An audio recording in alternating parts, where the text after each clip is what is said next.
I'll never forget when I heard my son-in-law say, "Just suck it now. Put your mouth right here." Those words still ring in my ears clear as day, even though it's been almost a year since that night. It was around 2 a.m., pitch dark outside with just a sliver of moonlight cutting through the kitchen window of our farmhouse. I'd woken up with a dry throat that wouldn't quit, so I shuffled down the hallway for some water, trying not to wake anybody. Our old floorboards have a mind of their own, creaking and complaining with every step, no matter how light you try to be. I was halfway to the kitchen when I heard it. Richard's voice, coming from behind the bathroom door, low and urgent.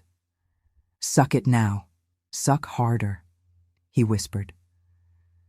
I froze right there in the hallway, my cotton nightgown hanging loose around my ankles, my heart suddenly pounding like a jackhammer. "Put your mouth right here," I heard him say. I couldn't believe my ears. My son-in-law, my daughter Susan's husband of 15 years, father to my sweet granddaughter Emily. What in God's name was he doing in there at 2 a.m.? I stood there like a statue, hardly daring to breathe. "Push it in deeper. Gotta get deep in there," his voice strained. There were strange sounds, too. Liquid noises, soft moans, spitting. My stomach twisted into knots. This wasn't right. None of it made any sense. Susan was sleeping just down the hall. She'd been working herself to the bone at that rural school, coming home exhausted every night. And here was Richard, her rock for all these years, saying things that made my blood run cold. Let me back up a minute and explain our situation. I'm Dorothy, 67 years old, widow going on 5 years now since my Harold passed from heart failure.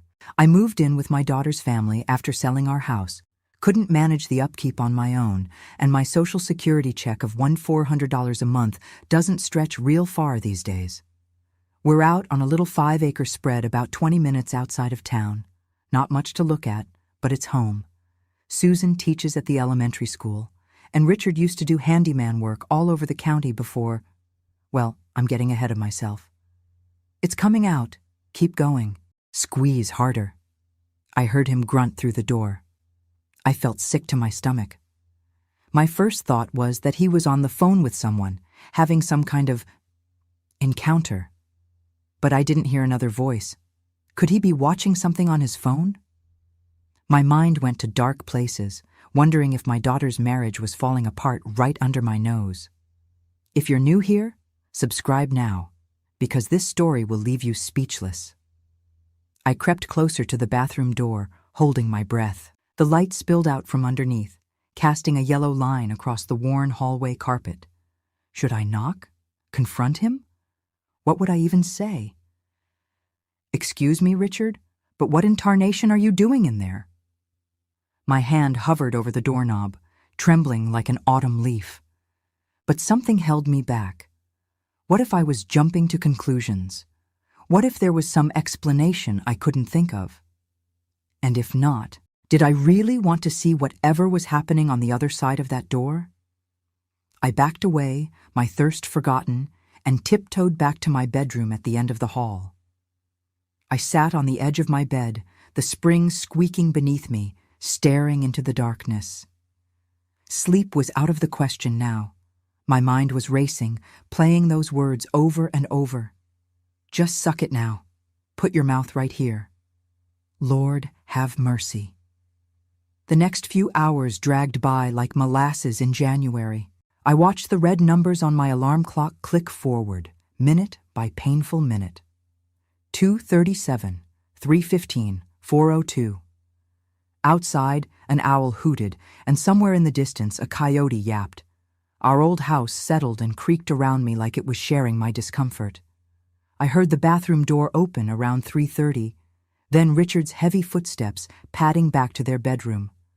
I must have dozed off eventually, because next thing I knew, sunlight was streaming through my curtains, and I could smell coffee brewing. For a split second, I wondered if I'd dreamed the whole thing. But no, those words were still echoing in my head, clear as crystal. I pulled my old blue robe around me and steeled myself to face the day, to look my son-in-law in the eye across the breakfast table and act like nothing had happened. The kitchen was warm and bright when I came in, so different from the eerie midnight scene. Susan was at the stove, flipping pancakes, her honey-blonde hair pulled back in a messy ponytail. Emily sat at the table, head buried in a book like always, absently spooning cereal into her mouth. And there was Richard, hunched over his coffee mug, looking like death warmed over. His face was pale, with a sheen of sweat across his forehead, despite the morning chill. When he shifted in his chair, I noticed him wince. "Morning, Mom," Susan chirped, sliding a plate of pancakes onto the table. "Sleep okay?" "Fine, fine," I lied, avoiding Richard's eyes. "Just a little restless." Richard barely looked up. "Pass the sugar, Em," he mumbled to our granddaughter. His hand shook slightly as he spooned sugar into his coffee. I noticed dark circles under his eyes, and he seemed to be favoring his right side. Was he sick? Or was it guilt making him look so rough? I'd known this man for nearly 2 decades, welcomed him into our family, trusted him with my daughter's happiness. Now I was looking at him like a stranger. The morning crawled by, thick with unspoken words. Susan chattered about school, about the spring concert coming up, about Emily's science project. Normal, everyday things that suddenly seemed so fragile. I watched Richard push food around his plate, barely eating. Something was definitely wrong, beyond whatever I'd heard last night. He'd always been a hearty eater, piling his plate high with seconds. Now he looked like he could barely stomach a few bites. As Susan cleared the plates, I saw her place a hand on Richard's shoulder. "You feeling okay, honey? You're awful quiet." He flinched at her touch, then covered it with a forced smile. "Just tired. Didn't sleep great." Their eyes met, and something passed between them. Concern from her, something like shame from him. Susan's hand lingered, and for a moment I could see the love there, the history, everything they'd built together. It made what I'd heard even more confusing, more painful. What was I supposed to do with this? Should I talk to Susan? Confront Richard? Or mind my own business and pray it was all some misunderstanding? The thought of breaking my daughter's heart made me sick. But the thought of saying nothing while something was clearly wrong in her marriage seemed just as bad.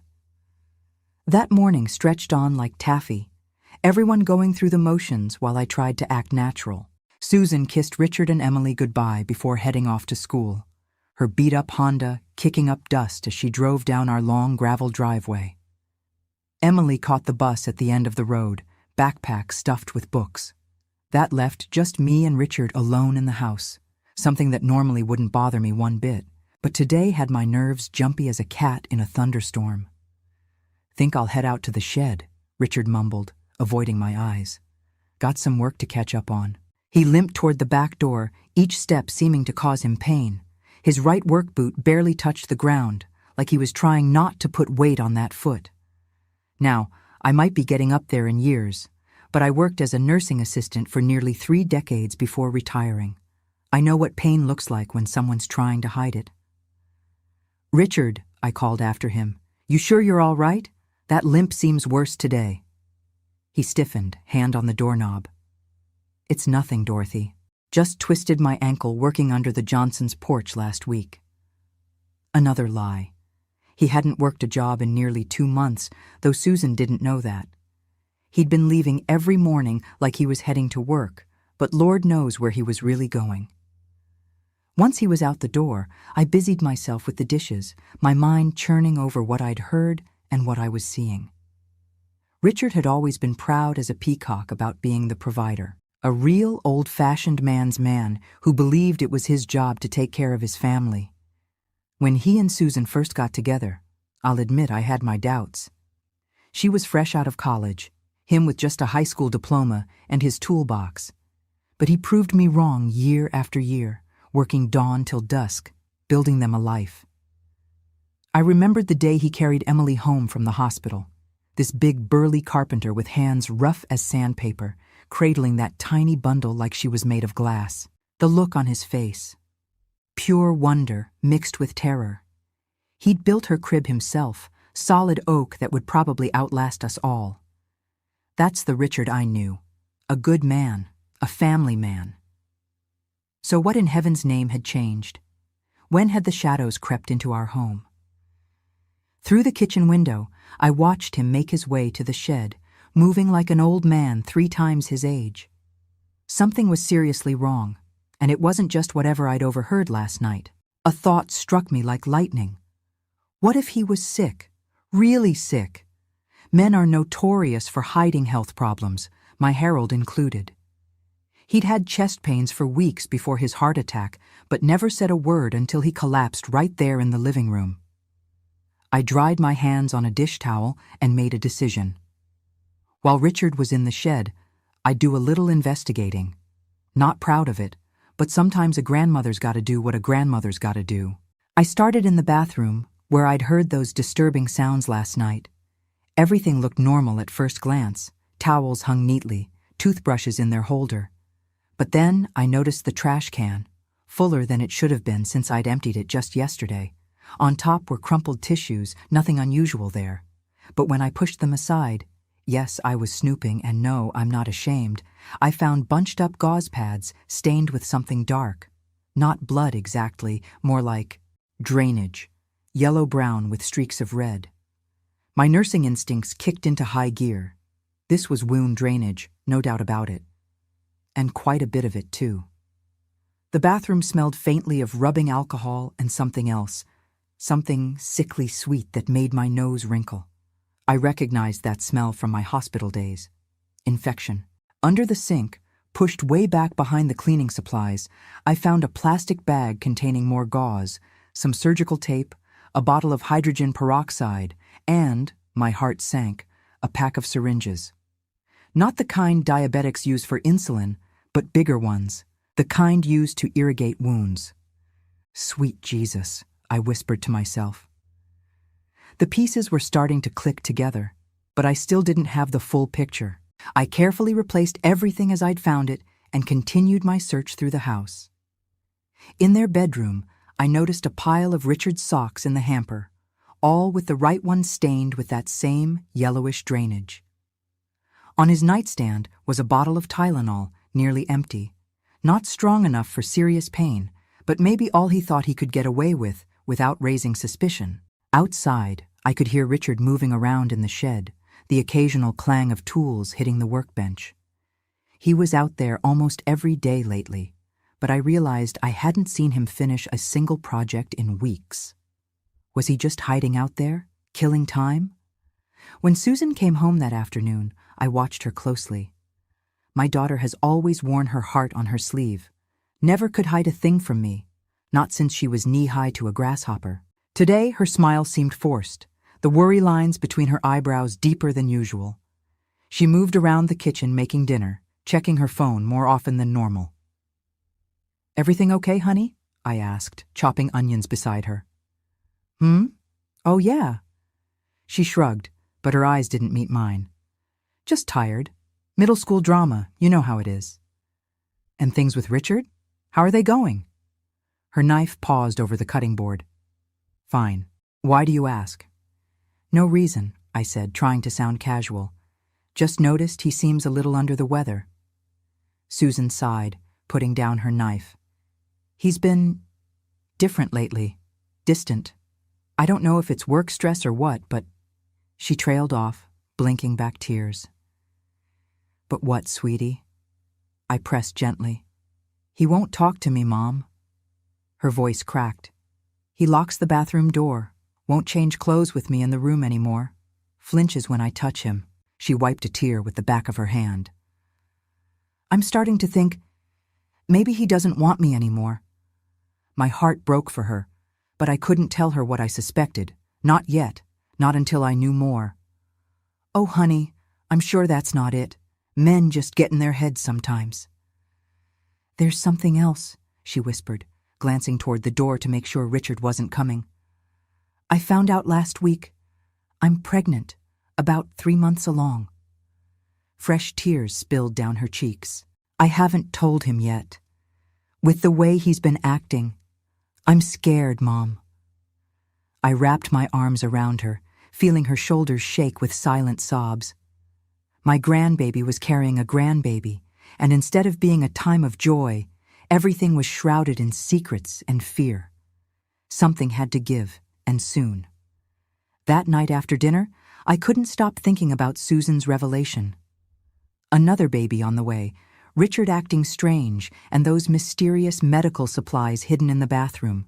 The pieces were starting to form a picture, but I still couldn't make out the whole image. One thing was crystal clear, though. I needed to figure this out before my daughter's world came crashing down around her. As we washed the dishes together, Susan and I noticed her sneaking glances at Richard. He was sitting at the table helping Emily with her math homework, but even that normal scene seemed off somehow. His face was drawn tight with pain, and every few minutes he'd shift uncomfortably in his chair. When Emily asked a question, it took him longer than usual to respond, like his mind was a million miles away. "Richard," Susan called over, "don't forget we've got parent-teacher conferences tomorrow evening." He looked up, startled. "Tomorrow? I can't make it.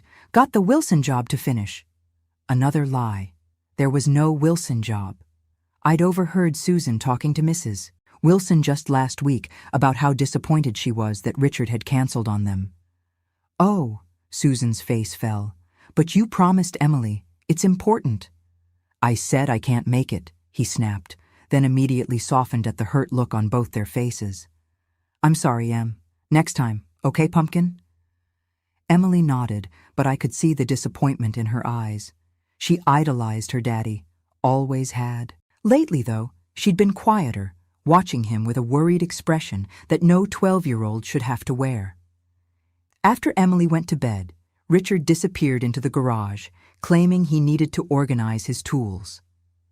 Susan curled up on the couch with a book, but I noticed her eyes weren't moving across the page. She was just staring, lost in thought. I puttered around, straightening up the living room, keeping an eye on the garage door. When Richard finally came back in, he headed straight for the bathroom. "Gonna take a shower," he mumbled, not looking at either of us. The moment the bathroom door closed, Susan let out a long breath. "See what I mean?" she whispered to me. "He barely talks to me anymore. Won't look me in the eye. Something's wrong, Mom." I patted her hand. "Why don't you try asking him directly?" "I've tried. He just says everything's fine. He's just tired." She ran a hand through her hair. "I'm scared I don't know, having an affair or something." The thought had crossed my mind too, especially after what I'd heard the night before. But the medical supplies, the wound drainage, the limping, that pointed to something else entirely. "I don't think that's it, honey," I said carefully. "Have you noticed his limp? Maybe he's hurt and doesn't want to worry you." Susan frowned. "He did mention his foot was bothering him a while back. Said he stepped on a nail at the Peterson job, but that was months ago." "Stepped on a nail?" My nursing alarm bells started ringing like crazy. If Richard had a puncture wound on his foot that hadn't healed after months, especially with those signs of infection I'd spotted, this could be serious, deadly serious. "Has he seen a doctor for it?" I asked, trying to keep my voice casual. Susan shook her head. "You know, Richard, doctors are for sick people, and he's never sick." She rolled her eyes, but I could see the worry behind the gesture. Later that night, I lay awake again, waiting. Sure enough, around 2:30 a.m., I heard Richard's heavy steps in the hallway, followed by the bathroom door closing. I slipped out of bed, my old bones protesting the midnight reconnaissance mission. This time, I was determined to get answers. I crept down the hallway, the floorboards mercifully quiet tonight. From behind the bathroom door came those same disturbing sounds, liquids splashing, a groan of pain, then Richard's voice.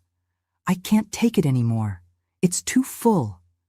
I leaned closer, ear practically pressed to the door. "Need to drain it. It's gonna burst." His voice was tight with pain. Then, "Suck harder. Get it all out." The double meaning of his words hit me all at once. Last night, I jumped to the worst conclusion, thinking he was engaged in, well, something inappropriate. But now, with what I'd learned today, those same words took on a completely different meaning. He wasn't talking about anything sexual. He was treating some kind of wound, draining it, and from the sounds of it, doing a poor job on his own. I almost knocked right then, almost demanded he let me in so I could see what he was dealing with. My hand was raised, ready to rap on the door, when I heard Susan's bedroom door open. I ducked into the shadows as she shuffled past, heading toward the kitchen. If she came back this way, she'd hear everything too. My heart pounded as I retreated to my room, leaving Richard to his painful secret treatment. The next morning at breakfast, Richard looked worse than ever. The circles under his eyes were almost black now, his skin clammy. He barely touched his coffee.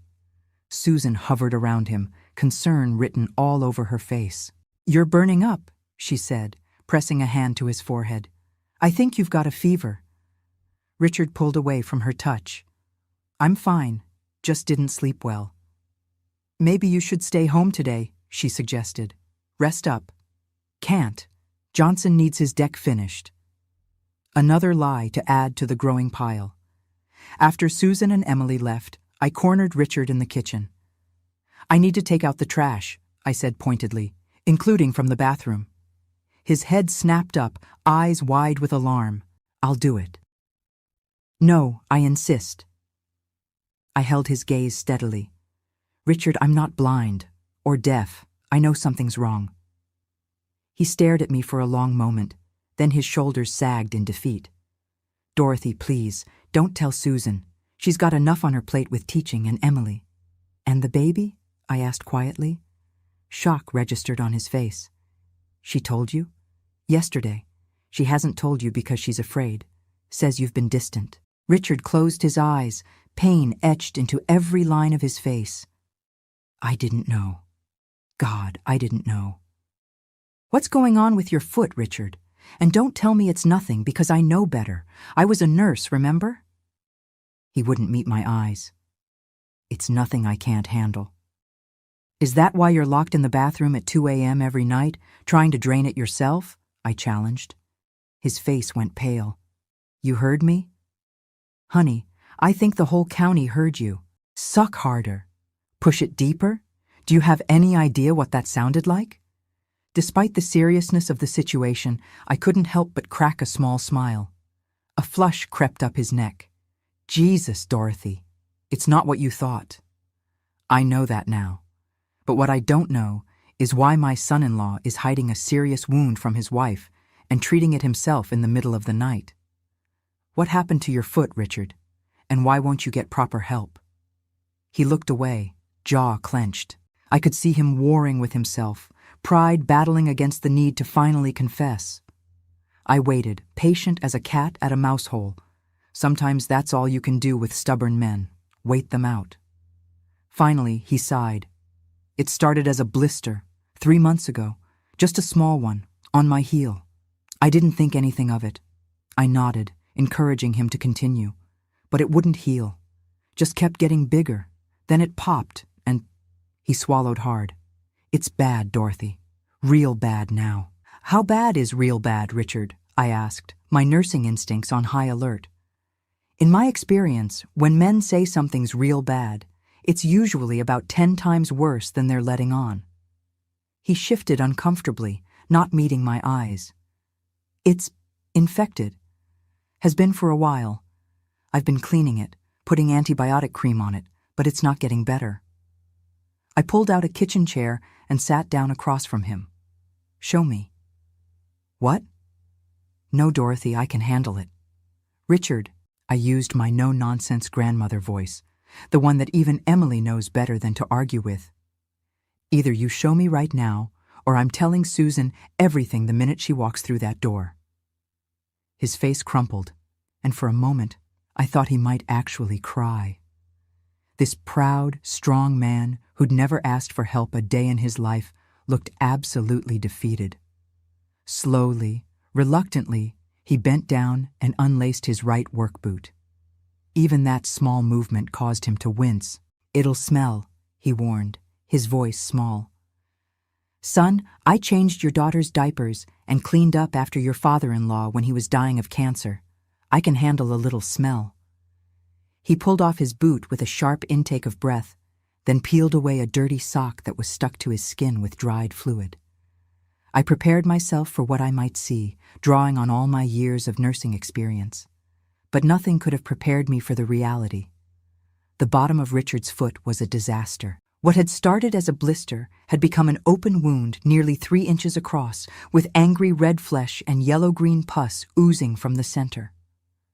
The edges were dark, necrotic tissue that should have been debrided long ago. The smell hit me like a physical force, that distinctive, sickly sweet odor of advanced infection. "Sweet Jesus, Mary, and Joseph," I whispered, my heart sinking.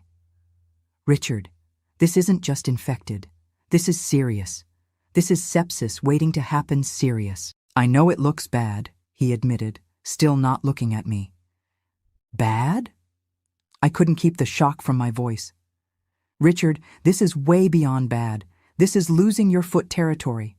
Maybe even losing your life territory." "The doctor said the same thing," he mumbled. I blinked in surprise. "You saw a doctor? When?" "About a month ago. Went to the clinic in Henderson so Susan wouldn't find out. Doctor took one look and started talking about extensive debridement and possible amputation and hospital admission. I panicked and left. Haven't been back." I closed my eyes, trying to process what I was hearing. "So instead of proper treatment, you've been... what? Draining it yourself in our bathroom at 2 a.m.? He nodded miserably. "I bought stuff at the pharmacy, watched some videos online about wound care, thought I could handle it myself. With a pair of tweezers and some cotton balls? Richard, for God's sake, this needs medical attention. Real medical attention." "I can't, Dorothy." His voice cracked. "We can't afford it. The insurance from the Contractors Association lapsed when I couldn't make the payments. And if they amputate, how am I supposed to work? What kind of husband am I if I can't provide? What kind of father?" And there it was, the real wound, deeper than the one on his foot. His pride, his identity as provider, protector, man of the house, all threatened by a tiny blister that had spiraled wildly out of control. "And now Susan's pregnant," he continued, a tear finally escaping to roll down his weathered cheek. "Another mouth to feed, and I can't even take care of the family I've got now." My heart broke for him, it truly did, but my practical nurse's brain was screaming about the danger he was in. "Richard, listen to me. That foot needs proper treatment, and it needs it yesterday. The infection is tracking up your leg. I can see the red lines starting. That's blood poisoning. It can kill you, do you understand?" "Just give me a little more time," he pleaded. "I think it's starting to get better. The drainage has less pus today." It was a lie, and we both knew it. That wound wasn't getting better. It was getting much, much worse. "Richard, I was interrupted by the sound of a car in the driveway. Susan's Honda. We both froze. "She's home early," I hissed. "Quick, get your sock and boot back on." Richard fumbled with the dirty sock, his hands shaking from fever and exhaustion. I helped him, trying not to gag at the smell, then handed him his boot. He had just finished lacing it up when the front door opened. "Hello?" Susan called. "Anybody home? The water main broke at school, so they sent everyone home early." "In the kitchen, honey," I called back, trying to sound normal. "Just having coffee with Richard." Susan appeared in the doorway, her face brightening at the sight of her husband. "Hey, you're home too. I thought you had the Wilson job today." Richard and I exchanged a quick glance. Materials didn't arrive," he lied smoothly. "Figured I'd catch up on some paperwork." Susan came over and kissed the top of his head, then frowned. "You're burning up. Are you sure you're okay?" "Fine, just a little warm in here," he said, avoiding my pointed stare. "Well, since we've all got an unexpected day off, why don't we do something fun? Maybe drive over to the lake? It's been ages since we've had a family day." The look of panic on Richard's face would have been comical in any other situation. Walking was clearly agony for him. A fun day at the lake would be torture. "Actually, I interrupted. "I was just telling Richard about Mrs. Patterson's leaky faucet. You remember Mrs. Patterson from church? 92 years old and living all alone since Herbert passed. I told her Richard might be able to fix it today, seeing as his other job fell through." Susan looked disappointed, but nodded. "Oh, well, that's nice of you, honey. Maybe another day for the lake. And if you're feeling this story so far, don't forget to subscribe. I've got more real-life stories that'll hit you right in the heart." Richard shot me a grateful look. "Shouldn't take more than an hour," he said. "Dorothy said she'd come along. Make sure Mrs. Patterson doesn't talk my ear off." "That woman can chatter more than a squirrel with a mouthful of nuts," I added with a chuckle. "I'll pack you both some lunch then," Susan said, moving toward the refrigerator. As she turned away, I met Richard's eyes across the table. The temporary reprieve wouldn't last long.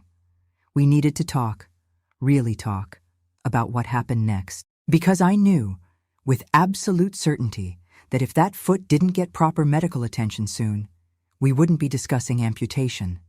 We'd be planning a funeral. Of course, there was no Mrs. Patterson with a leaky faucet. That was just a story I made up on the spot to buy us some time. As soon as we were alone in my old Buick, bumping down the driveway, I turned to Richard.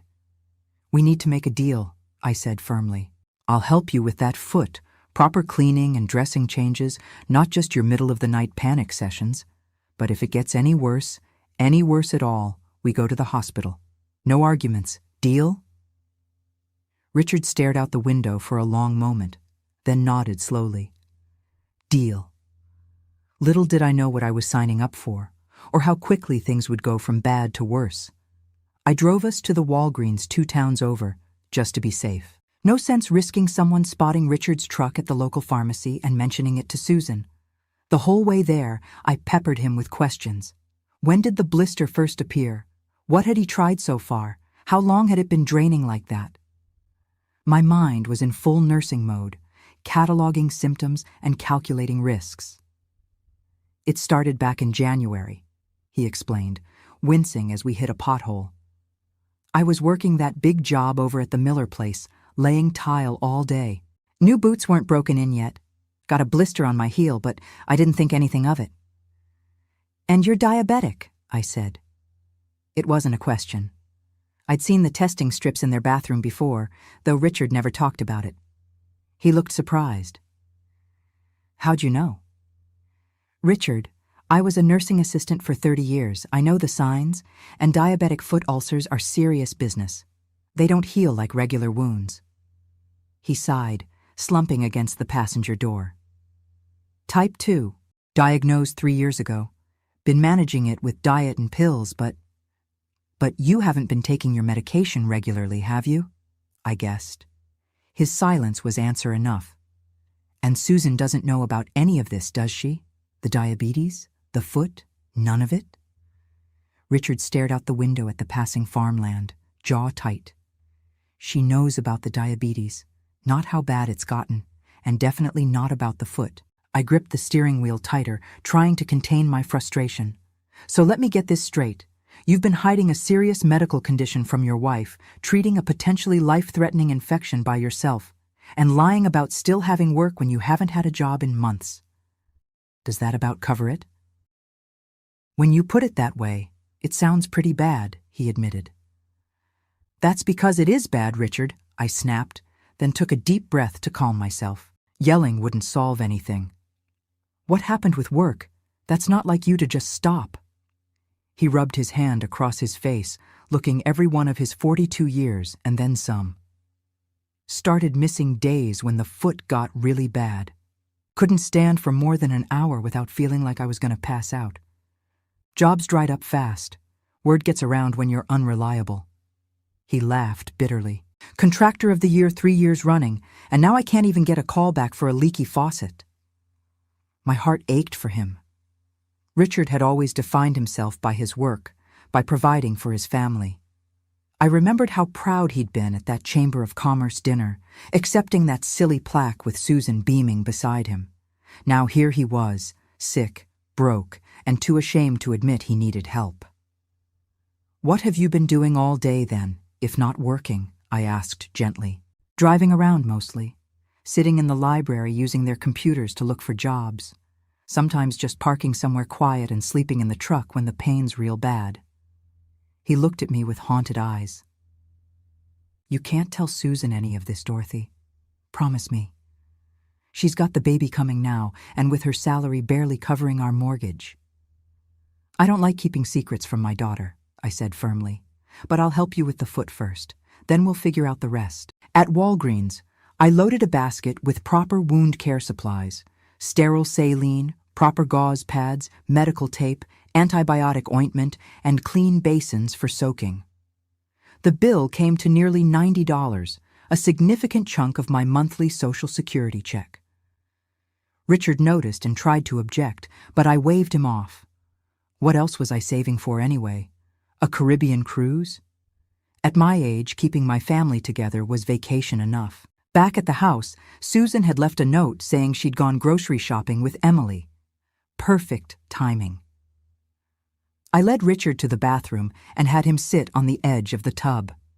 "This is going to hurt," I warned him, laying out my supplies on a clean towel.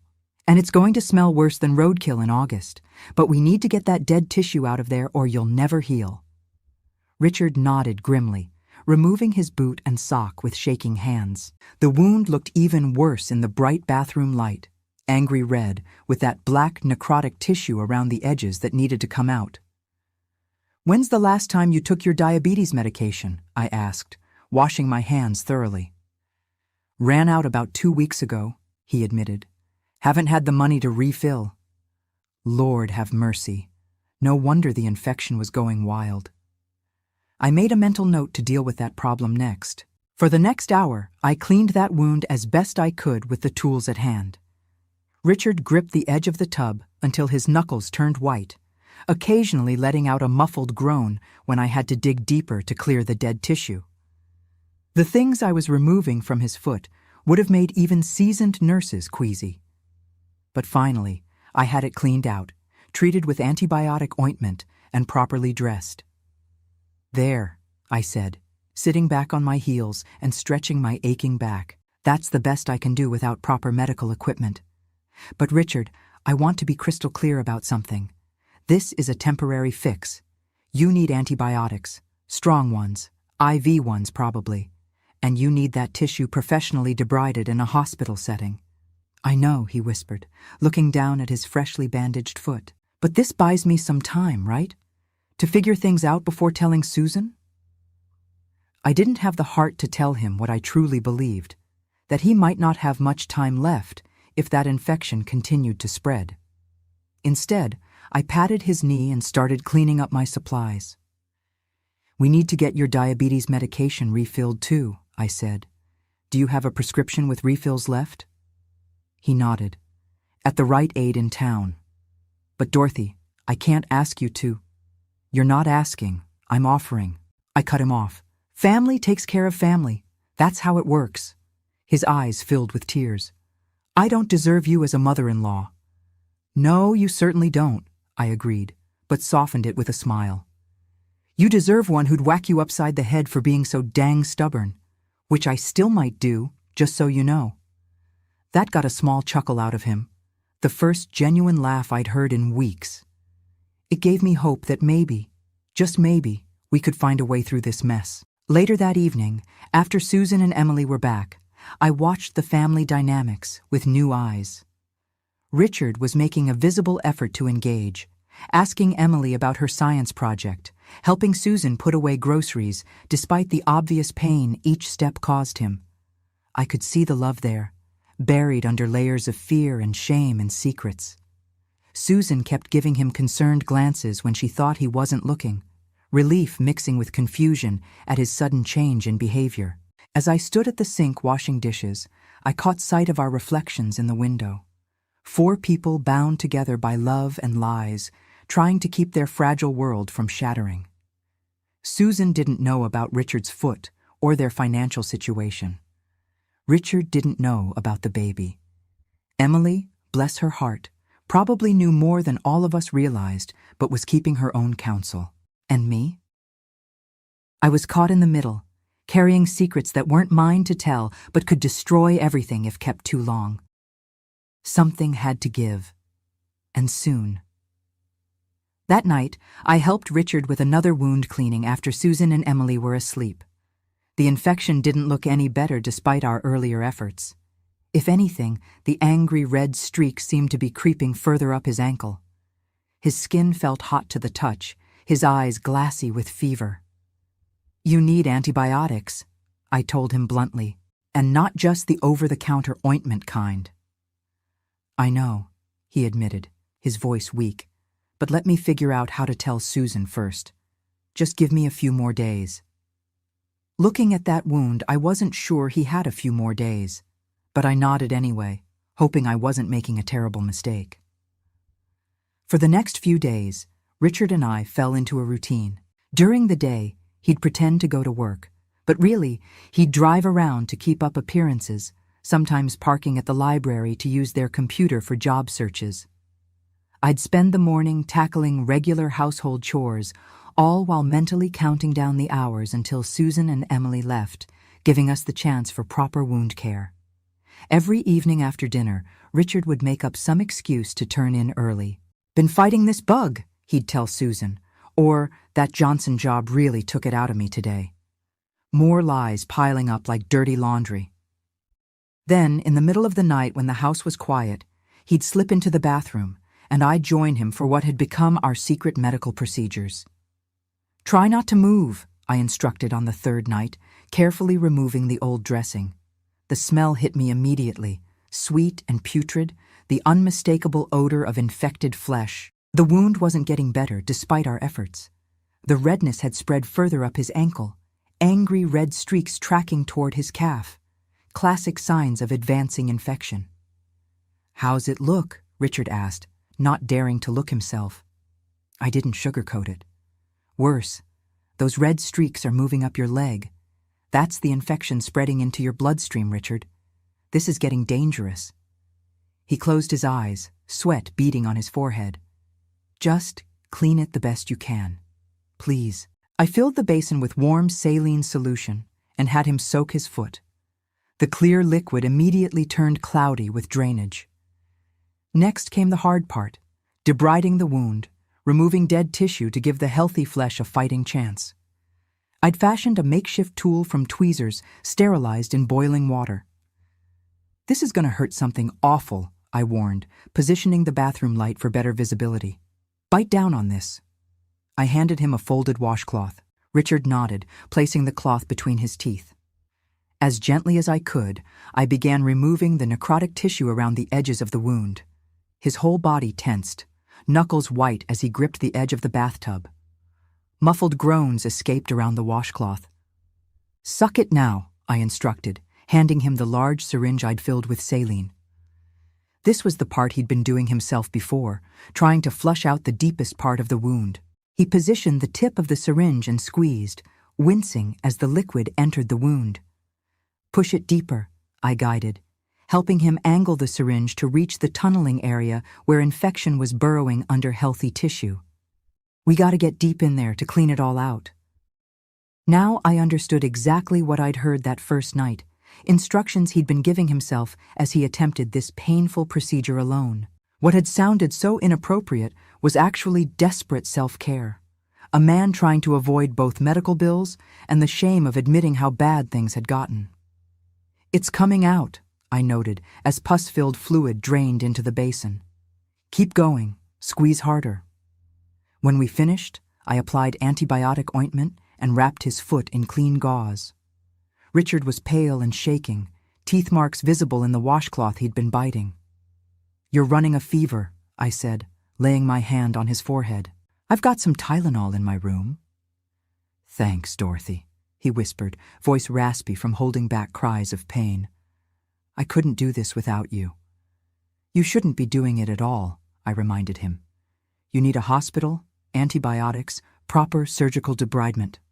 I know. Just a few more days. The job market's looking up. Got a lead on the Peterson renovation." Another lie. I'd overheard him on the phone earlier that day. The Peterson job had gone to someone else, but I didn't call him out. The man had suffered enough for one night. As the days passed, our midnight medical sessions continued. I found myself exhausted during the day, catching cat naps when I could. Susan noticed, of course. My daughter doesn't miss much. "Mom, are you feeling okay?" she asked one afternoon as we folded laundry. "You seem tired lately." "Just some insomnia, honey. Happens at my age." "And Richard? He seems—" She searched for the right word. "Better? At least he's talking to me again, even if he still looks awful." That was true. While Richard's physical condition was deteriorating, he'd made efforts to be more present emotionally, perhaps realizing how close he was to losing everything. He'd started helping Emily with homework again, asking Susan about her day. Small steps back toward the husband and father he'd always been. "Men go through phases," I said vaguely. "Harold was the same way. Remember that time he didn't speak more than 10 words to anyone for nearly a month?" Susan smiled at the memory. "Dad and his moods. I guess Richard's just working through something." "Must be," I agreed, hating the deception but unsure what else to do. The time for truth would come, but first we needed to get that infection under control. One night, about a week into our secret treatments, disaster nearly struck. Richard and I were in the middle of a particularly difficult cleaning session. The wound had developed a deeper pocket that needed flushing out. I was focused intently on the task when we heard footsteps in the hallway. "Mom? Richard?" Susan's voice called sleepily. "Everything okay?" We froze like teenagers caught making out. Richard's foot was in the basin, bloody gauze everywhere, the smell of infection hanging heavy in the small bathroom. "Just a minute, honey," I called, trying to sound casual. "Richard's not feeling well.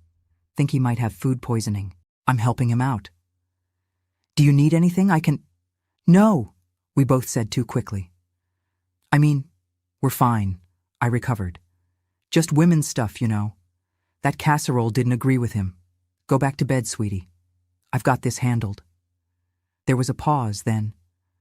"Okay. Feel better, Richard." Her footsteps retreated back down the hall. We looked at each other, hearts pounding. "That was close," Richard whispered. "Too close," I agreed. "We can't keep doing this, Richard. She's not stupid. She knows something's wrong." "Just a little longer," he pleaded. "The wound's looking better, right?" It wasn't. Despite our best efforts, the infection was winning. The red streaks had reached mid-calf now, and Richard's fever came and went throughout the day. He was taking Tylenol around the clock just to function, and I'd caught him hiding a nasty cough, another sign his body was losing the battle against whatever bacteria had taken hold. I'd also been secretly paying for his diabetes medication, slipping off to the pharmacy when I said I was going to church or getting groceries. Between that and the wound care supplies, my monthly check was stretched thinner than dollar store toilet paper. But what choice did I have? This was family, and in my book, family comes first. The situation came to a head one evening when Emily found me replacing supplies in the bathroom cabinet. "Grandma," she said quietly from the doorway, making me jump. "Is Daddy going to die?" My heart nearly stopped. "What? No, honey. What makes you think that?" Her eyes, so much like Susan's, filled with tears. "I heard him crying in the bathroom last night, and he walks funny, like his foot really hurts, and he's so tired all the time. Is he sick like Grandpa was?" Out of the mouths of babes, my 12-year-old granddaughter had figured out what we'd been trying so hard to hide. I sat on the edge of the tub and patted the space beside me. "Come here, sweetheart." She sat, looking small and scared. I put my arm around her thin shoulders. "Your daddy is sick, but not like Grandpa was. He has an infection in his foot that needs proper treatment, but he's being a stubborn old mule about going to the doctor." "Because we don't have money?" she asked perceptively. I blinked in surprise. "What makes you say that?" "I heard Daddy telling you he couldn't pay for his medicine, and Mom's been checking the bank account every day, looking worried." Lord, was there anything this child missed? It's complicated, Em. Your daddy wants to take care of everything himself, be the provider. It's hard for him to ask for help. That's stupid, she said, with the straightforward clarity of youth. When I'm sick, I tell someone. That's what you're supposed to do. I couldn't help but chuckle. You're absolutely right. It is stupid. Think you could tell your daddy that? She shook her head, suddenly looking anxious. Is it a secret? Mom doesn't know, does she? No, she doesn't. But she needs to, Emily, soon. I won't tell, she promised solemnly. But you have to make Daddy better, Grandma. Please? I hugged her tight, wishing I could promise exactly that. I'm trying, sweetheart. I'm trying my very best. By the third week of our secret treatments, I knew we were fighting a losing battle. Despite all my nursing experience and Richard's determination, the infection was winning. The red streaks had climbed higher up his leg, reaching nearly to his knee. His fever was now constant, the Tylenol barely making a dent. Worse, he developed a wet, rattling cough that worried me more than anything, a sign the infection might be spreading to his lungs.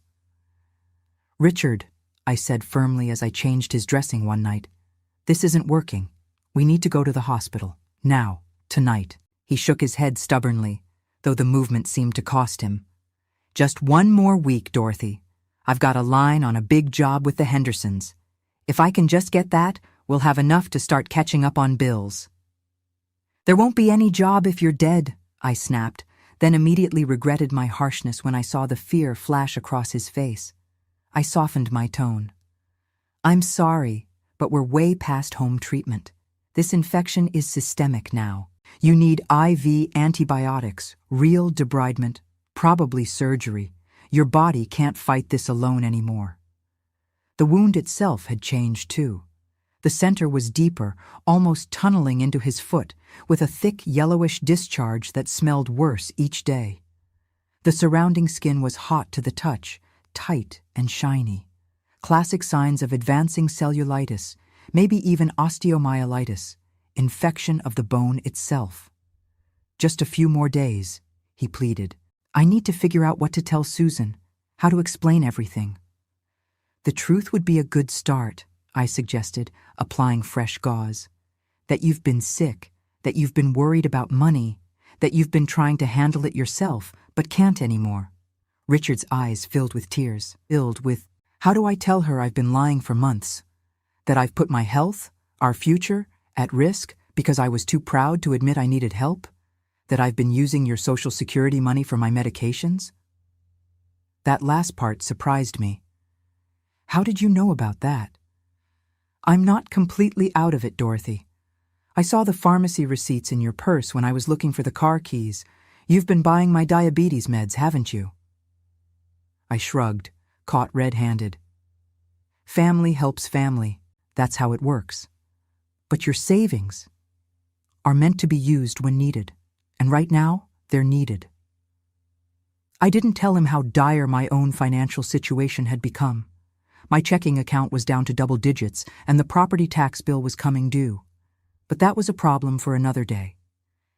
After he limped back to bed, I stayed up, sitting in the kitchen with a cup of tea gone cold, weighing our dwindling options. The medical supplies were running low. My money was almost gone. Richard was getting sicker by the day. And now Emily knew something was seriously wrong, adding the burden of secrecy to her young shoulders. How had things spiraled so out of control? A simple blister, ignored too long. Pride preventing proper treatment. Lies compounding upon lies until the truth seemed unreachable. I thought about my late husband, Harold, and how he'd hidden his own health problems until it was too late. Men and their stubborn pride. It would be the death of them all. The next morning, Susan cornered me while Richard was in the shower. "Mom, what's going on?" she demanded, arms crossed over her chest. "And don't tell me nothing. I'm not blind." I busied myself with the coffee maker, avoiding her eyes. "What do you mean?" "Richard's sick, really sick. He's lost weight, he's feverish, he can barely walk. And you two are whispering all the time, stopping when I come into the room." Her voice cracked. "Is it cancer? Is that what you're hiding from me?" No, honey, it's not cancer. At least I could tell her that much truthfully. Then what? Because something is seriously wrong and I'm terrified. She placed a protective hand over her still flat stomach. I need to know what we're facing. I opened my mouth, then closed it. What could I say? The truth wasn't mine to tell, but the lies were eating us alive. You should talk to Richard, I finally said. It's his story to tell. She stared at me, hurt and confusion warring in her eyes. I thought we didn't keep secrets in this family. The words stung because they were true. We'd always been open with each other, the three of us against the world after Harold died. Until now. Sometimes people keep secrets because they're ashamed, I said carefully, not because they don't love you. Before she could respond, Richard appeared in the doorway, his face alarmingly pale. Susan, he said weakly, I think I need to sit down. He took 2 steps into the kitchen, then crumpled to the floor like a marionette with cut strings. Susan screamed, rushing to his side. I was right behind her, nurse mode activating instantly. Richard! Richard! Can you hear me? Susan was patting his cheeks, panic in her voice. I checked his pulse, rapid and thready. His skin burned with fever and his breathing was shallow. When I lifted his pant leg, I saw the red streaks had climbed even higher overnight. Call 911, I told Susan. Tell them we have a man with severe infection, probable sepsis, unresponsive. Sepsis, she echoed, pulling out her phone with shaking hands. What infection? Mom, what's happening? There was no hiding it anymore. He has a diabetic foot ulcer that's gone septic. He's been hiding it, treating it himself because he was worried about the money. We need an ambulance now, Susan. Hurry. As she made the call, I elevated Richard's legs and covered him with a throw blanket from the couch. His eyelids fluttered and he mumbled something incoherent. The infection was affecting his brain now, another dangerous sign. Emily appeared in her pajamas, eyes wide with fear. Is Daddy dying? No, honey, I assured her, praying it wasn't a lie. The ambulance is coming. They'll help him. Those next minutes felt like hours as we waited. Susan kneeling beside Richard, holding his hand and crying silently. Emily pressed against my side, trembling. Finally, we heard the blessed sound of sirens approaching our rural property. The paramedics were efficient and professional, quickly assessing Richard and loading him onto a stretcher. Severe cellulitis, possible sepsis, one told the other as they checked his vitals. Fever 104.2, tachycardic, get an IV started. As they wheeled him toward the ambulance, Richard briefly regained consciousness. Susan, he croaked, reaching for her hand. I'm sorry, so sorry. It's okay, she soothed, though nothing was okay at all. Just get better. That's all that matters now. He didn't have 2 sons. He had 2, maybe more. If you want to hear more stories like this, go ahead and subscribe now. I'll ride with him, Susan told me, wiping tears from her face. Can you bring Emily to the hospital and grab his diabetes medication? I nodded, mentally calculating the fastest route to the county hospital 20 miles away. As the ambulance doors closed and they pulled away, lights flashing but sirens mercifully silent now, Emily tugged at my sleeve. Is Daddy going to be okay now that the doctors know he's sick? She asked, her young face pinched with worry. I hugged her close, my brave, perceptive granddaughter. They'll do everything they can, sweetheart. Your daddy's strong, and now he doesn't have to fight this alone anymore. But as I hustled her to get dressed, grabbing Richard's medication and insurance cards, long expired, I knew, I couldn't shake the fear that we'd waited too long, that his stubborn pride and our complicit silence had cost him dearly, maybe too dearly. In the car, speeding toward the hospital, I gripped the steering wheel so tight my knuckles turned white. Please, God, I whispered, don't let my silence have killed my son-in-law. The next few hours in the hospital waiting room felt like days. Emily dozed off with her head in my lap, exhausted by the emotional storm. Susan alternated between nervous pacing and staring blankly at the daytime talk shows playing on the waiting room TV. I sat still as a statue, my mind replaying every moment of the past few weeks, wondering if I could have done something different, pushed harder, spoken up sooner. Around noon, a doctor in blue scrubs appeared at the doorway. "Family of Richard Cooper?" Susan jumped to her feet. "That's us. I'm his wife." I gently shifted Emily's head onto my purse and joined Susan. The doctor, a middle-aged woman with kind eyes and a serious expression, led us to a small consultation room.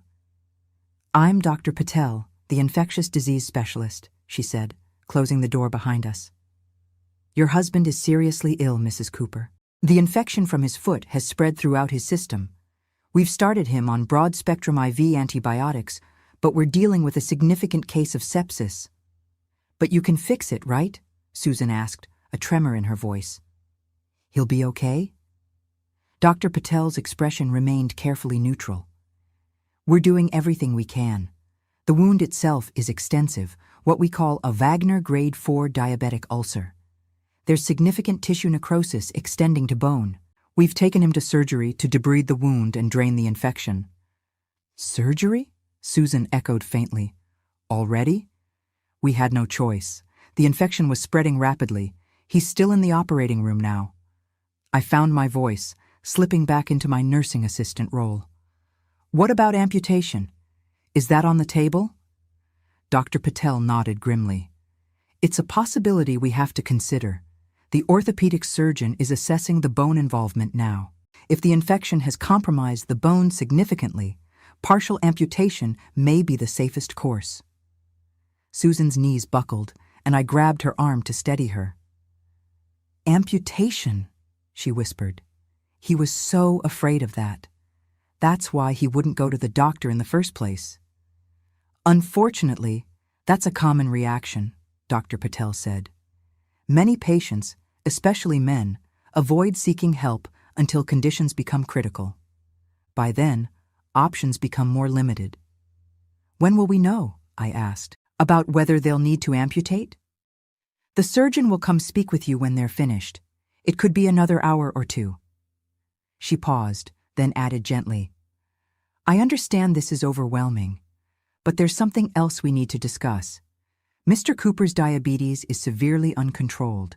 His blood sugar level was dangerously high when he arrived. Has he been taking his medication regularly?" Susan looked at me, confusion and hurt in her eyes. I stepped in. "He ran out a few weeks ago. Couldn't afford to refill it." "I see," Dr. Patel made a note in her chart. "And how long has he been diabetic?" 3 years, Susan answered, but he said it was mild, that he was managing it with diet." Dr. Patel shook her head. "I'm afraid it's quite advanced. His A1C level suggests poor control for some time. This would have contributed significantly to the wound's development and poor healing." More secrets, more lies. How much hadn't Richard told us? "Is there anything else we should know?" Susan asked, her voice hollow. Dr. Patel hesitated. "Your husband's overall condition suggests he's been unwell for some time. Malnutrition, anemia, elevated liver enzymes. Has he been eating regularly, drinking more than usual?" Susan looked lost. I don't know.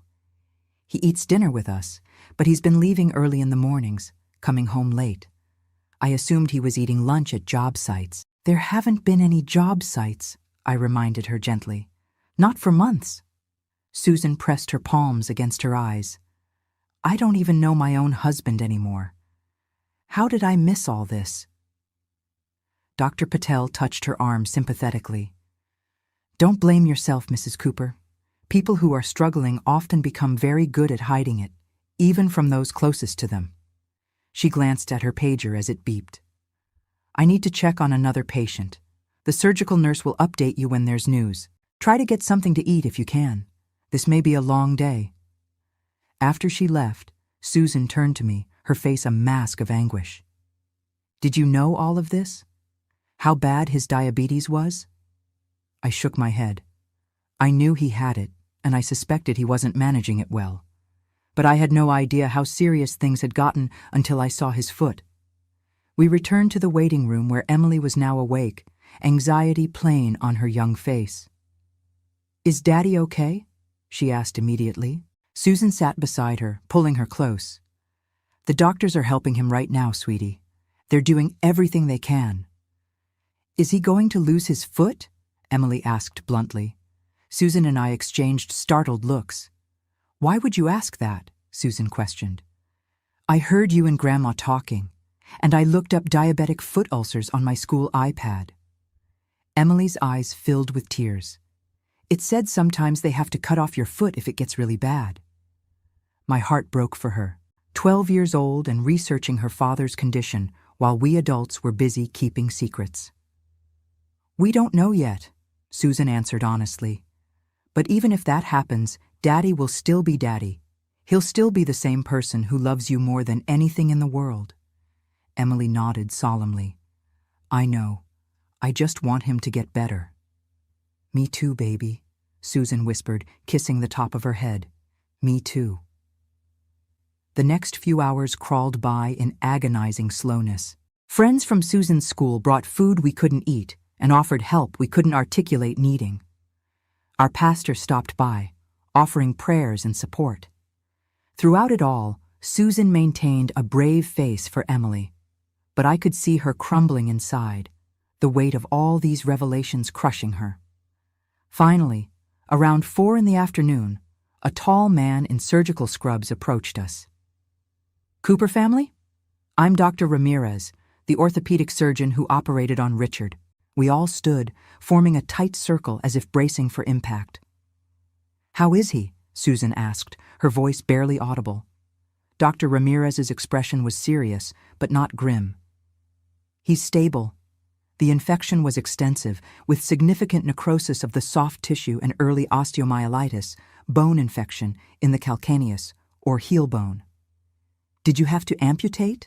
I asked directly, feeling Susan tense beside me. A small shake of the head. "Not at this time. We were able to aggressively debride the infected tissue and directly infuse the bone with antibiotics. It was a close call, but we believe we've salvaged the foot for now." The relief that flooded through me was like a physical wave. Susan let out a sob, covering her mouth with her hand. "For now," I repeated, catching the qualification. "The next 48 hours are critical," Dr. Ramirez explained. "If he responds well to the IV antibiotics and there's no further spread of infection, amputation may be avoided entirely." However, his expression turned grave. "I want to be very clear that we're not out of the woods. The infection entered his bloodstream, causing sepsis. That's a life-threatening condition. He's in the ICU, receiving intensive treatment." "But he's alive," Susan whispered, "and he still has his foot." "Yes to both," Dr. Ramirez confirmed, "though his recovery will be lengthy. Even if all goes well, he's looking at weeks of IV antibiotics, possibly months of wound care and physical therapy to regain full function." "When can we see him?" Emily asked in a small voice. Dr. Ramirez smiled at her. "He's in recovery now. Once he's settled in the ICU, they'll allow brief visits, just family and only 2 at a time. He'll be heavily sedated, so don't expect much response." After the surgeon left, Susan collapsed into a chair, emotions finally overflowing. "He's alive," she kept repeating, as if trying to convince herself. "He's alive." I sat beside her, holding her hand. "He's a fighter. Always has been." She looked at me, her eyes red-rimmed but clearer now. "When we can see him, I want you to come with me first, Mom, before I take Emily in. There are things we need to talk about, all 3 of us." I nodded, understanding completely. "No more secrets." "No more secrets," she agreed firmly. "I don't care how bad things are, financial problems, health issues, whatever. From now on, everything is on the table. I can't go through this again." "Your daddy's going to have some explaining to do when he wakes up," I told Emily, trying to lighten the mood a little. She nodded solemnly. "He was being stupid, but I still love him." "That's family for you," I said, putting an arm around each of them. We love each other even when we're being stupid. Maybe especially then. A nurse appeared in the doorway. Mrs. Cooper, your husband is settled in ICU now. You can see him briefly if you'd like. Susan stood, then turned to me. Mom, will you come? I rose, joints creaking in protest after hours in the hard waiting room chair. Of course. Together, we followed the nurse down the sterile hospital corridor, bracing ourselves for whatever came next. Nothing prepares you for seeing someone you love in the ICU. No matter how many times I'd been in hospitals during my nursing career, walking into that room and seeing Richard lying there hit me like a physical blow. He looked shrunken somehow, his robust frame dwarfed by the medical equipment surrounding him. IV poles stood like sentinels around the bed, tubes snaking into both arms. A heart monitor beeped steadily, its green line jumping across the screen. His right foot was heavily bandaged and elevated on pillows, looking massive compared to the rest of him. Susan froze in the doorway, her hand flying to her mouth. "Oh, Richard," she whispered. I placed a steadying hand on her back and guided her forward. "It's okay. All this equipment is helping him. The monitor sounds good, strong, regular beats." We approached the bed slowly. Richard's eyes were closed, his breathing shallow but even. The nurse, a kind-faced woman with salt and pepper hair, checked his IV lines. "You can talk to him," she encouraged. "He's sedated but might be able to hear you. I'll give you a few minutes of privacy." She slipped out, pulling the curtain partway closed behind her. Susan moved to Richard's side, taking his hand carefully around the IV. "Hey, babe," she said softly. "We're here, Mom and me. Emily's waiting outside." His eyelids fluttered but didn't open. A small moan escaped his lips. "You gave us quite a scare," she continued, her voice breaking slightly. "But the doctors say you're going to be okay. They saved your foot, at least for now." At the mention of his foot, Richard's eyes opened slightly, unfocused and cloudy with medication. "Susan?" he croaked, his voice barely audible. "I'm right here," she assured him, squeezing his hand gently. "Just rest. We can talk when you're stronger." His gaze drifted to me, standing on the other side of the bed. "Dorothy, I'm sorry." "Hush now," I said, patting his arm. "Save your strength." "No," he insisted, struggling to form words through the fog of pain medication. "Need to say it. Was stupid. Should have listened." "Yes, you should have," Susan agreed, a hint of steel entering her gentle tone. "But we'll discuss all that later. Right now, you just focus on getting better." His eyes closed again, the brief moment of lucidity fading. "The baby," he murmured.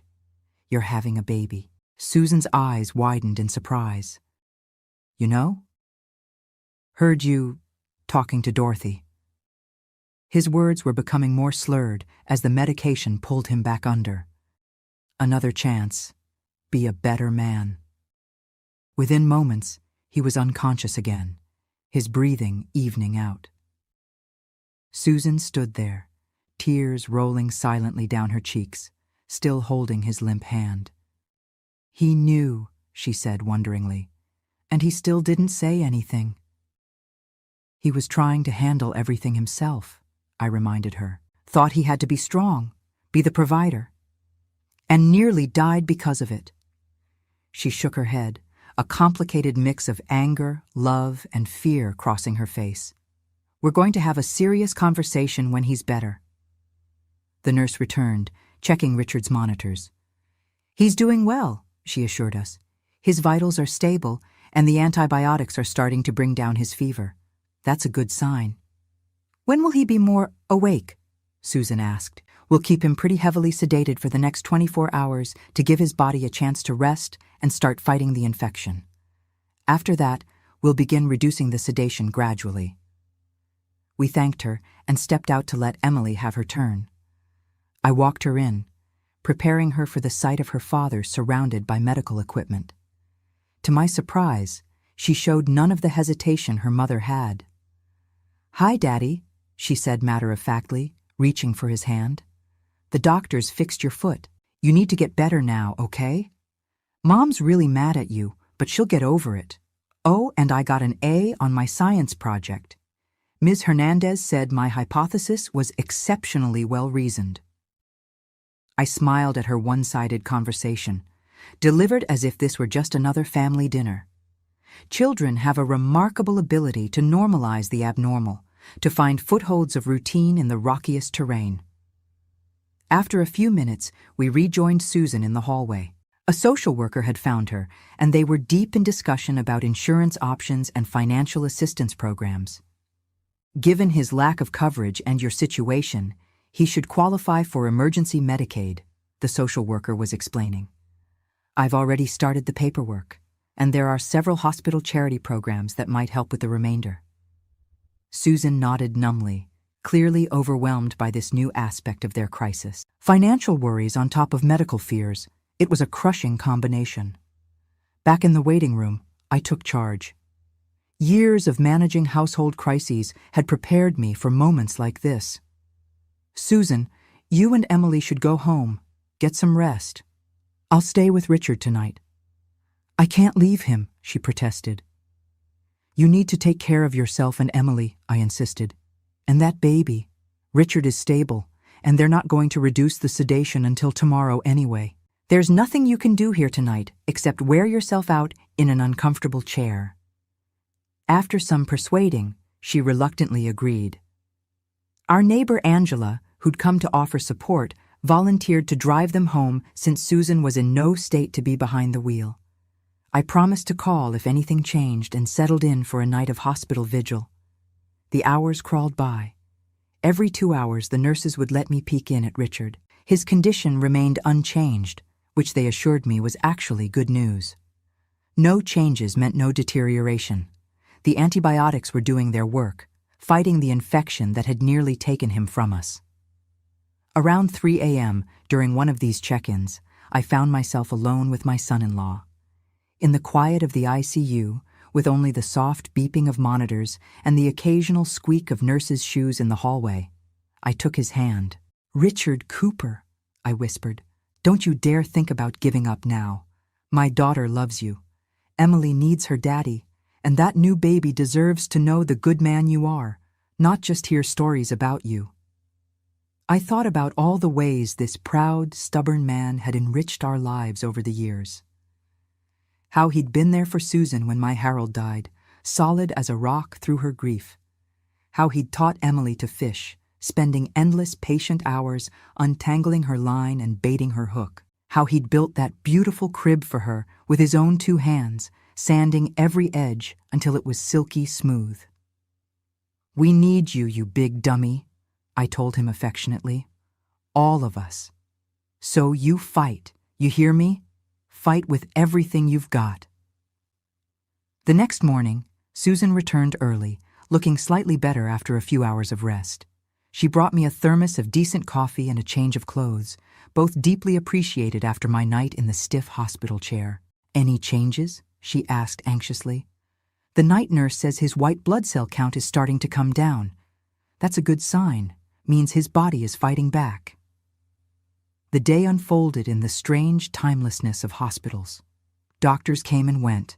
Nurses checked vitals and changed IV bags. The infectious disease specialist, Dr. Patel, reported cautious optimism. "The cultures show the antibiotics are appropriate for the type of infection he has. If he continues responding well, we might be able to save the foot."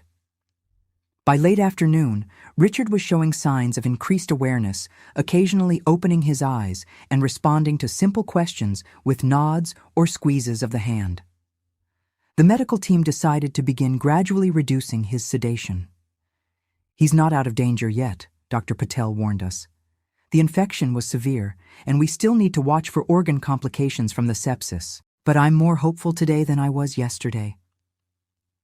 Around dinner time, with Emily busy working on homework in the waiting room, Susan and I sat beside Richard's bed. The reduction in sedation had made him more restless, occasionally grimacing or shifting uncomfortably. His eyes fluttered open, more focused than they'd been the previous day. "Susan," he rasped, his voice rough from the breathing tube they'd used during surgery. "I'm right here," she said, immediately at his side. "Mom's here too." He turned his head slightly, taking us both in. Awareness dawned in his eyes, along with the memory of how he'd ended up here. "My foot?" he asked, fear evident in his voice.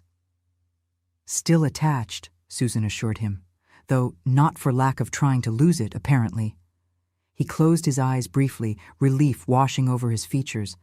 "I thought, when they took me to surgery—" "It was close," I told him frankly. "Too close. The doctors had to remove a lot of infected tissue, but they managed to save the foot for now. You're not completely out of the woods yet." "I deserve to lose it," he said quietly. "After everything I hid from you, all the lies." Susan's face hardened slightly. "Yes, you do. But that's not how life works, is it? We don't always get what we deserve, good or bad." She squeezed his hand. "You're getting a second chance here, Richard. We all are." His eyes filled with tears. "I'm so sorry. I didn't want to worry you, didn't want to be a burden." "And how did that work out?" she asked, her voice gentle despite the challenging words. "Nearly dying isn't exactly worry-free." He managed a weak smile. "Not my smartest move." "No, it wasn't," I agreed. "But what matters now is what you learn from it. No more secrets, Richard. No more handling things alone. That's not what family is about." "No more secrets," he promised, his gaze moving from me to Susan. "I'll tell you everything. The money problems, the diabetes, all of it." "We'll face it together," Susan said firmly. "Whatever it is. But you have to promise me, promise us, that you'll never put your pride above your life again. We need you alive, Richard, foot or no foot." It's been 8 months since that terrifying day when Richard collapsed in our kitchen. 8 months of healing, of rebuilding trust, of learning to lean on each other instead of carrying burdens alone. I'm sitting on our front porch swing now, watching the spring sunshine dapple our yard with golden light. Emily's pushing her baby brother in the tire swing Richard hung from the old oak tree last month, his first big project since returning to work. Little Harold James Cooper, named after my late husband and Richard's father, is 4 months old now, all chubby cheeks and bubbly laughter. He came into this world right as his daddy was finding his footing again, both literally and figuratively. Sometimes life has a way of lining things up like that, bringing new beginnings alongside second chances. Richard's recovery wasn't easy, not by a long shot. 3 weeks in the hospital, another month of home health nurses coming daily to administer IV antibiotics. The wound took nearly 5 months to close completely. Physical therapy twice a week to regain strength and mobility in his foot. Some days were dark. The pain, the financial stress, the guilt, all weighing heavy on him. But through it all, one thing remained constant. We faced it together, as a family. The infection had caused some permanent nerve damage. Richard walks with a slight limp now, and he can't stand for as long as he used to. The doctors say it might improve with time or it might not. Either way, he's learned to adapt. "A limp is a small price to pay for being alive," he told me once, watching Emily and the baby play in the yard. "Forgetting to see my kids grow up, that's another change I've noticed. He talks about his feelings now. Not all the time, mind you. He's still a man's man in most ways. But the important stuff, the fears and hopes that used to stay locked behind that stubborn pride of his, those find their way out now." Susan went back to teaching when Harold was 3 months old. Richard stays home with the baby most days, picking up carpentry jobs when he can. Small projects he can do at his own pace. It's a complete role reversal from their old life, but they've settled into it better than anyone expected. Turns out, Richard has quite a knack for childcare. That gentle patience he always showed with Emily's homework extends beautifully to midnight feedings and diaper changes. As for me, I'm still right here in my little room off the kitchen, though I've stepped back from being the family fixer. These days, Susan and Richard solve their own problems. Together, like they should. They come to me for advice sometimes, but mostly they come for babysitting, which suits me just fine. There's nothing in this world like rocking my grandson to sleep while Emily reads me her latest school essay. The financial situation was tough for a while. Hospital bills piled up, despite the emergency Medicaid that covered part of Richard's care. For a few months, we weren't sure if we'd keep the house. But then, something unexpected happened. Something that still brings tears to my eyes when I think about it. Word got around town about Richard's situation. Not the whispered gossip kind of word, but the small-town rallying kind. First, it was members from our church bringing casseroles and offering to mow the lawn. Then it was Richard's former clients and contracting buddies organizing a benefit at the VFW hall. Before we knew it, the whole community had stepped up. Bake sales, silent auctions, even Emily's school held a car wash. They raised enough to cover most of the remaining medical bills and keep the mortgage current until Richard could work again. That's when I saw the biggest change in my son-in-law. The man who was too proud to ask for help, who nearly died rather than admit weakness, stood up at that benefit dinner with tears streaming down his face and thanked everyone for saving not just his foot, but his family's future. I always thought being a man meant handling everything myself, he told the crowd. Turns out being a man means knowing when to let your community carry you for a while. There's a wisdom that comes after nearly losing everything, a clarity about what really matters. For Richard, that meant accepting that his worth wasn't tied to being the breadwinner or never showing weakness. For Susan, it meant learning to ask the hard questions instead of assuming everything was fine. And for me? Well, I learned that sometimes helping isn't always helping, that enabling someone's pride can be as dangerous as turning your back entirely. We've made other changes too. Richard's diabetes is properly managed now, with regular doctor visits and careful attention to diet and medication. Susan's put together a family budget that accounts for medical expenses and allows for the lean times when construction work is scarce. They've even started a small emergency fund, just a few dollars here and there, but growing steadily like a seed taking root. Most importantly, there are no more secrets in our family. We have a Sunday night meeting every week, just the 3 adults, where we put everything on the table. Bills, health concerns, work issues, whatever's weighing on our minds. Emily jokingly calls it our grown-up therapy session, and she's not far off. It's not always easy or comfortable, but it's necessary. Like lancing a wound to let the infection drain, sometimes you need to open things up to properly heal. Last month, Richard started volunteering at the community health clinic in town, talking to other men, especially the stubborn old farmers and blue-collar workers, about diabetes management and the importance of seeking medical care. "Don't be a dummy like me," he tells them, showing the scars on his foot. "Your family needs you more than they need your pride." I've heard he's quite convincing.